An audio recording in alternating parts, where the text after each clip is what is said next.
rentre sur le bateau, un peu de force, et raconte ce que raconte l'histoire. Bien entendu, ce sont les moines de la congrégation qui racontent après l'histoire de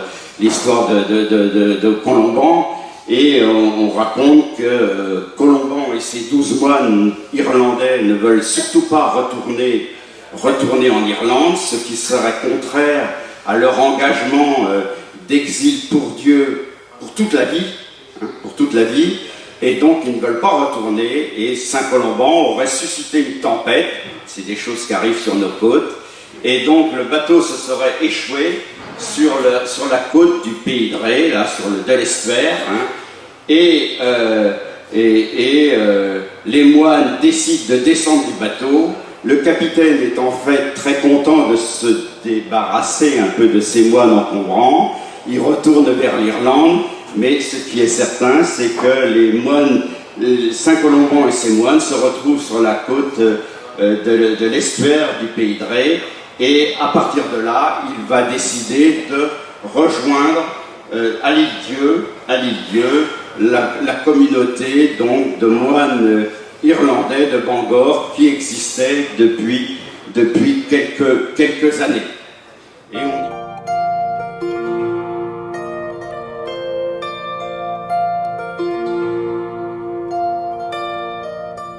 l'eau est un élément universellement baptismal pour Tertullien. Il faut dire que la situation est plus complexe. L'eau peut être aussi interprétée de manière négative à la même époque. Mais en ce qui nous concerne ici, le choix de l'eau est quelque chose de fort. Alors, ce qu'il faut imaginer, c'est également une sorte de dialogue entre ce qu'on est en train de voir et ce qu'on va voir.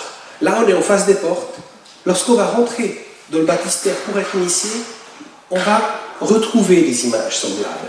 Alors que le miracle de Cana soit lu comme un miracle purement baptismal est prouvé par exemple par plusieurs choses. D'une part, on a les textes de Tertullien, de Jérôme et de Gaudencio da Brescia qui répètent cette chose. L'eau du miracle de Cana, le changement de l'eau au vin, c'est comme le néophyte qui lui-même sera changé.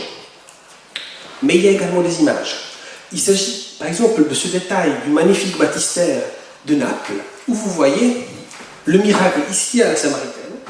Ici, nous avons les deux servants qui sont en train de verser de l'eau. Alors on s'attendrait que l'eau devienne vin ici, n'est-ce pas? Ce n'est pas le cas. Vous voyez que les jarres pleines d'eau sont à tel point pleines que l'eau recommence à couler par terre, vous voyez? L'eau continue. Or, imaginez-vous qu'ici, on est dans la coupole au-dessus de la piscine baptismale. Donc cette eau semble couler déjà jusqu'au bas. On a donc une image qui en elle-même évoque le sens du baptême.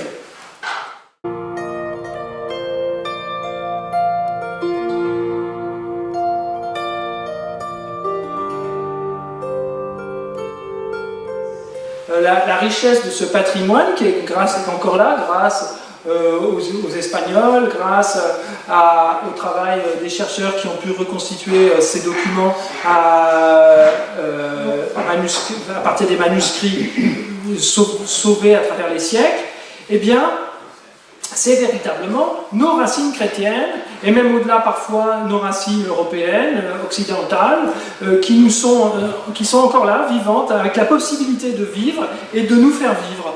Et je crois que nous vivons une époque où on ne sait plus très bien qui on est, d'où nous venons, ce que nous sommes en tant que communauté humaine, et nous avons la chance parfois de pouvoir rencontrer encore des morceaux de ces racines et qui ont la possibilité encore de vivre en nous. Et je crois que c'est extrêmement important de s'en saisir et d'accepter d'être enrichis par nos propres racines au lieu d'être comme des fétus de paille bousculés au vent du monde moderne et consumériste.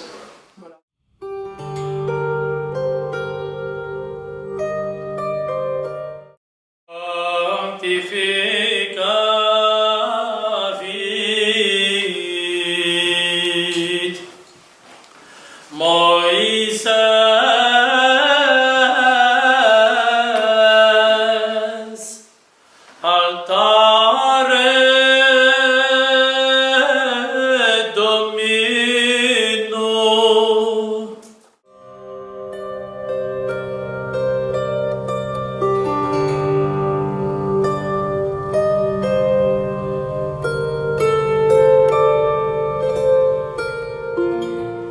veux dire ce soir, c'est que nous allons essayer de comprendre pourquoi notre Église a été restaurée il y a 150 ans.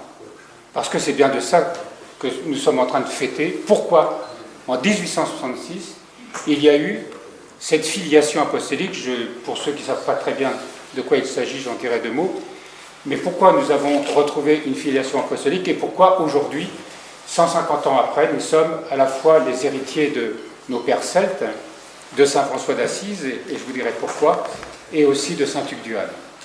Pour cela, nous allons faire d'abord une prière à l'Esprit Saint, parce que c'est dans l'Esprit Saint, ensemble, dans cet esprit qui nous rassemble, que nous allons pouvoir cheminer dans un même esprit et un même cœur. Moi-même, j'ai besoin aussi de sentir que nous sommes dans cette unité et dans ce souci de percevoir à travers ce que j'espère, mon inspiration, nous allons essayer de vivre, parce qu'il s'agit de vivre quelque chose. Il ne s'agit pas d'apprendre, il s'agit de vivre ce soir quelque chose.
La croix, c'est le symbole de cet amour qui se donne, cet amour sans limite qui se donne à nous.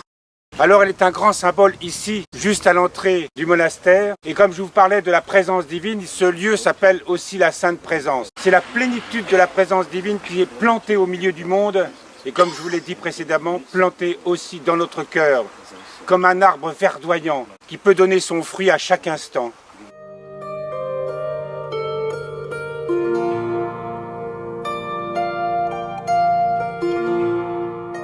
Je chanterai en esprit, je chanterai dans mon cœur. Le chrétien celtique est un chrétien qui chante toujours, en tout et pour tout. Il chante en esprit parce qu'il chante Dieu qui est l'esprit absolu. Il chante dans son cœur parce qu'il chante Dieu qui est amour. Il chante dans son intelligence parce que Dieu est sagesse. Il chante dans sa mémoire parce que Dieu est éternel. Il chante dans sa volonté parce que Dieu est le maître absolu. Il chante dans son œuvre parce que Dieu est acte pur. Il chante dans sa vie parce que Dieu est source de toute vie. Il chante dans sa mort parce que Dieu est immortel. Il chante dans sa faiblesse parce que Dieu est fort. Il chante dans l'impossible parce que Dieu est toute puissance. Il chante dans la création parce que Dieu est le créateur.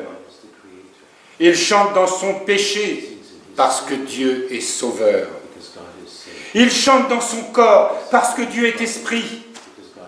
Il chante dans sa chair parce que Dieu est l'être suprême. Il chante en toutes circonstances parce que Dieu est omniprésent. Il chante dans la peine parce que Dieu est le consolateur. Il chante dans la tristesse parce que Dieu est tendresse. Il chante dans les ténèbres et dans les nuits parce que Dieu est lumière. Ils chantent dans le bonheur parce que Dieu est félicité. Ils chantent dans l'angoisse et la crainte parce que Dieu est la paix. Ils chantent dans l'épreuve parce que Dieu est bonté. Ils chantent dans les tribulations parce que Dieu est immuable. Ils chantent dans les bassesses et l'ignominie parce que Dieu est le Très-Haut. Ils chantent dans la persécution et la justice parce que Dieu est justice. Ils chantent au milieu des apparences, des mirages et des erreurs parce que Dieu est vérité. Ils chantent dans l'indigence, le dénuement et la pauvreté parce que Dieu est richesse. Ils chantent dans les abîmes, les profondeurs et les gouffres parce que Dieu est inaccessible. Ils chantent en tout, pour tous, toujours et partout, parce que Dieu est l'absolu. Que la grâce de notre Seigneur Jésus-Christ, l'amour de Dieu le Père et la communion du Saint-Esprit soient toujours avec vous. Et avec ton esprit. Élevons nos cœurs. Nous les élevons vers le Seigneur. Rendons grâce au Seigneur notre Dieu. Cela est digne et juste.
Petite danse prime.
Merci Anne, Pierre et Erwan.